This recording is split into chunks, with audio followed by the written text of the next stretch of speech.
കൂട്ടുകാരെ, എല്ലാ കൂട്ടുകാർക്കും മിഠായി കഥകളിലേക്ക് സ്വാഗതം. ഒരു പുരാതന ക്ഷേത്രത്തിൻ്റെ കഥയായാലോ? കഥയുടെ പേര് ലോപാക്ഷി. അവതരിപ്പിക്കുന്നത് മനോജ് കുമാർ പോളയ്ക്കൽ. ആമയുടെ ആകൃതിയിലുള്ള പാറയിൽ സ്ഥിതി ചെയ്യുന്ന ലോപാക്ഷി ക്ഷേത്രം ആന്ധ്രയിലെ അന്തപ്പൂർ ജില്ലയിലാണ്. 70-ലധികം കൽത്തൂണുകളിലായാണ് ക്ഷേത്രമുള്ളത്. എന്നാൽ ഈ തൂണുകളിലൊന്നുപോലും നിലത്ത് സ്പർശിച്ചിട്ടില്ലാത്തതാണ് ഇവിടുത്തെ നിർമ്മാണത്തിൻ്റെ പ്രത്യേകത.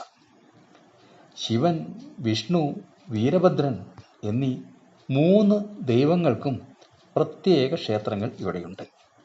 ക്ഷേത്രത്തിലെ ഒറ്റക്കല്ലിൽ തീർത്ത നാഗപ്രതിമ ഇന്ത്യയിലെ ഏറ്റവും വലിയ നാഗപ്രതിമയായാണ് അറിയപ്പെടുന്നത്. 7 പത്തികളുള്ള നാഗം ശിവലിംഗത്തിൽ ഇരിക്കുന്നതായാണ് പ്രതിമ. കൂട്ടുകാർക്ക് ലോപാക്ഷി ക്ഷേത്രത്തിൻ്റെ കഥ ഇഷ്ടമായോ?